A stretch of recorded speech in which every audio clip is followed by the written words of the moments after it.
નમસ્કાર દોસ્તો, કહેવાય છે કે કાનૂનના હાથ છે તે બહુ લાંબા હોય છે અને આવો જ એક કિસ્સો છે જે પ્રકાશમાં આવ્યો છે। એક ગુનેગારને પોલીસ છે તે પકડે છે, પરંતુ ગુનેગારને ત્યારે ખબર પડે છે જ્યારે ખુલાસા થાય, કારણ કે પોલીસ આ ગુનેગારને પકડવા માટે રાત અને દિવસ એક કરી દીધા હતા। આખરે પોલીસે એક પ્લાન બનાવે છે અને પોલીસ મજૂર બની જાય છે, ભજીયાની રેકડી ચલાવે છે, ચાની લારી ચલાવે છે, પરંતુ આખરે ગુનેગાર સુધી પહોંચી જાય છે। કોણ છે આ ગુનેગાર, ક્યાંનો છે, શું કાંડ કર્યો હતો અને પોલીસે આખરે તેના સુધી કઈ રીતે પહોંચી છે, આ તમામ મુદ્દે વાત કરી। સાથે સાથે વેરાવળમાં બે કાશ્મીરીઓ છે જેની પણ પોલીસે પૂછપરછ કરી હતી। એટલું જ નહીં, સ્પર્મ વહેલની ઉલટી છે જે લઈને 4 લોકો જતા હતા જેને પોલીસે દબોચી લીધા હતા। કેમ સ્પર્મ વહેલની આ ઉલટીની કરોડોમાં કિંમત આંકવામાં આવે છે, આ તમામ મુદ્દે વાત કરીએ। વિડીયોની શરૂઆત કરીએ। નમસ્કાર દોસ્તો, હું છું દિલીપ મોરી અને આપ જોઈ રહ્યા છો નમસ્તે। આપણા રાજ્યનું સુરત અને સુરતનો વરાસા વિસ્તાર છે। 2016નું એ વર્ષ હતું।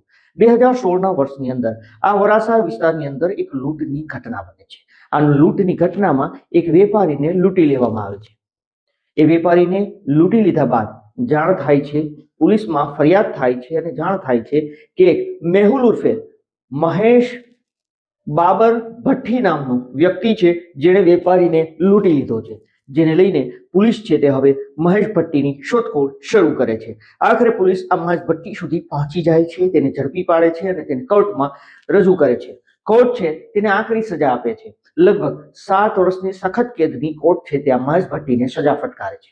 ત્યારબાદ મહેશ ભટ્ટીને જેલની અંદર ધકેલી દેવામાં આવે છે। લાજપોર જેલની અંદર આ મહેશ ભટ્ટી છે તે પોતાની સજા છે તે કાપી રહ્યો હોય છે, પરંતુ તેને પેરોલ ઉપર રજા મળે છે અને રજામાં તે જેલની બહાર આવે છે। પરંતુ આ મહેશ ભટ્ટી છે જેલ બહાર આવ્યા બાદ તે પેરોલને જમ્પ કરે છે, મતલબ કે તે ફરાર થઈ જાય છે અને ત્યારબાદ તે પોલીસના હાથમાં નહોતી આવતો।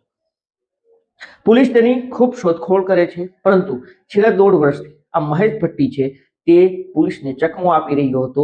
પરંતુ હાલમાં જ ગુજરાતની અંદર ઓપરેશન કારાવાસ શરૂ કરવામાં આવ્યું છે, જેને લઈને જે ફરાર ગુનેગારો છે તેની શોધખોળ છે તે પોલીસે ફરીથી શરૂ કરી છે અને આના જ ભાગરૂપે સુરત ક્રાઇમ બ્રાન્ચ છે તે આ મહેશ ભટ્ટીના કેસને ફરી તેની શોધખોળ શરૂ કરે છે।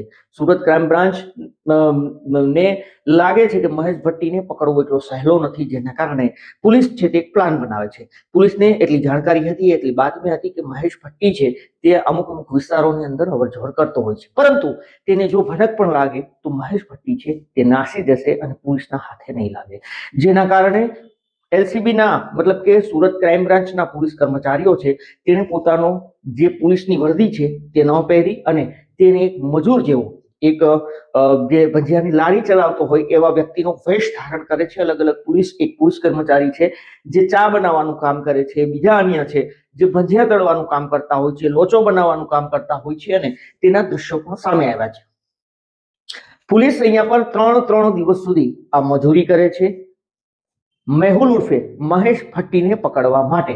આખરે પોલીસ 3 દિવસ બાદ જે પોલીસે પ્લાન બનાવ્યો હતો એ મુજબ જ થઈ।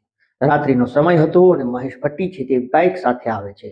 પોલીસ ત્યાં ભજીયા તળતી હોય છે, ચા બનાવતી હોય છે લારી ઉપર અને પોલીસને જાણકારી મળે છે કે શિકાર આવી રહ્યો છે। પોલીસ છે ત્યાં રોડ ઉપર પથરાઈ જાય છે અને મહેશ ભટ્ટીને બાઇક ઉપરથી જ નીચે ઉતારી લેવામાં આવે છે।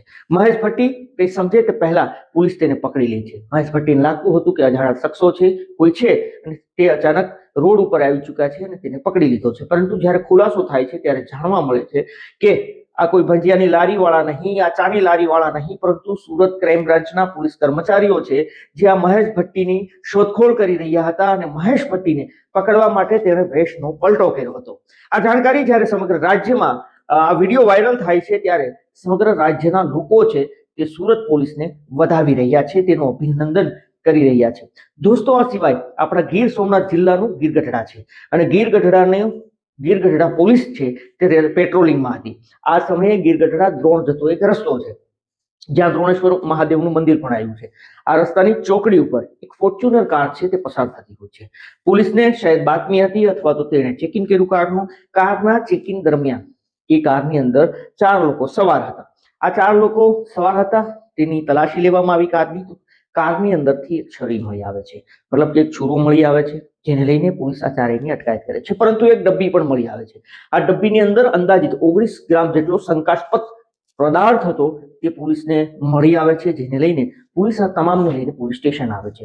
સૌપ્રથમ તો જે છડો મળ્યો હતો તેને લઈને પોલીસ છે તે જાહેરનામા ભંગની ફરિયાદ કરે છે અને આરોપીઓને કોર્ટમાં રજૂ કરે છે, પરંતુ પોલીસને શંકા હતી કે આ 19 ગ્રામનો આ જે પદાર્થ છે તે શંકાસ્પદ પદાર્થ છે શું, એવી આશંકા હતી કે સ્પર્મ વહેલની ઉલટી છે। એને એબરગ્રીસ તરીકે પણ ઓળખવામાં આવે છે અને અમ્બરગ્રીસ તરીકે પણ ઓળખવામાં આવે છે। તો પોલીસને આ શંકા હતી, જેના કારણે પોલીસે આ ચારેય લોકોને જસાધાર વન વિભાગને હવાલે કર્યા છે, વન વિભાગને સોંપવામાં આવ્યા છે। વન વિભાગની પૂછપરછમાં એવું પ્રાથમિક રીતે સામે આવ્યું છે કે આ લોકોએ સ્વીકાર્યું છે કે એ સ્પર્મ વહેલની ઉલટી જ છે, જેની કિંમત લાખો અને કરોડોમાં આંકવામાં આવે છે। આખરે વન વિભાગે FSL ની મદદ લીધી છે અને FSL ના રિપોર્ટ બાદ એ કન્ફર્મ થશે કે એ જે પદાર્થ જે શંકાસ્પદ છે તે સ્પર્મ વહેલની ઉલટી છે કે કેમ। હવે આપને જણાવી દઈએ કે સ્પર્મ વહેલની ઉલટીની કિંમત કેમ લાખો અને કરોડો રૂપિયામાં આંકવામાં આવે છે, શું કારણે એ ઉલટીને લઈને પોલીસ તેને પકડી રહી છે। સ્પર્મ વહેલ છે તે દુર્લભ પ્રજાતિનું પ્રાણી છે, તે શેડ્યુલ 1 માં આવે છે અને તેની જે વસ્તી છે તે ન ઘટે, તેનો શિકાર ન થાય તે હેતુથી તેની ઉલટી ઉપર અનેક દેશોની અંદર પ્રતિબંધ લગાવવામાં આવ્યો છે। જેમ આપણા દેશની અંદર પણ તેને શિકાર અને તેની ઉલટીની લેવેચ પર પણ પ્રતિબંધ લગાવવામાં આવ્યો છે, કારણ કે એવું મનાય છે કે એક કટક ફિશ નામની ફિશ આવે છે અથવા તો અલગ બીજી ફિશો આવે છે, સ્પર્મ વહેલ છે એ જ્યારે તેને ખાય છે ત્યારે તે આખી પચતી નથી, તેના દાંત છે તે નથી પચતા અને તેના કારણે સ્પર્મ વહેલની પેટની અંદર છે પિત્ત ઝરતું હોય છે, ચીકણો પદાર્થ ઝરતો હોય છે। એ પદાર્થ જે બને છે તેને તે પોતાના મોઢાથી અથવા તો પોતાના મળથી, મોઢાથી મતલબ કે ઉલટી કરીને અથવા તો પોતાના મળથી તે દરિયાની અંદર છોડી દે છે અને એ છે જે પદાર્થ નીકળે છે એની ઉલટી એ ડૂબતું નથી, પરંતુ એ તરતું રહે છે અને તેને સોનાથી પણ વધારે કિંમતી માનવામાં આવે છે। એવું મનાય છે કે તે ઉલટી છે તેનું અત્તર બનાવવામાં ઉપયોગ થાય છે, તેનો મેડિકલ ક્ષેત્રે ઉપયોગ થાય છે, તેના કારણે સ્પર્મ વહેલ છે તેની ઘણા બધા લોકો છે તે હત્યા કરીને આ ઉલટી મેળવતા હોવાની પણ આશંકાઓ હોય છે, જેના કારણે તેના ઉપર પ્રતિબંધ લગાવવામાં આવ્યો છે।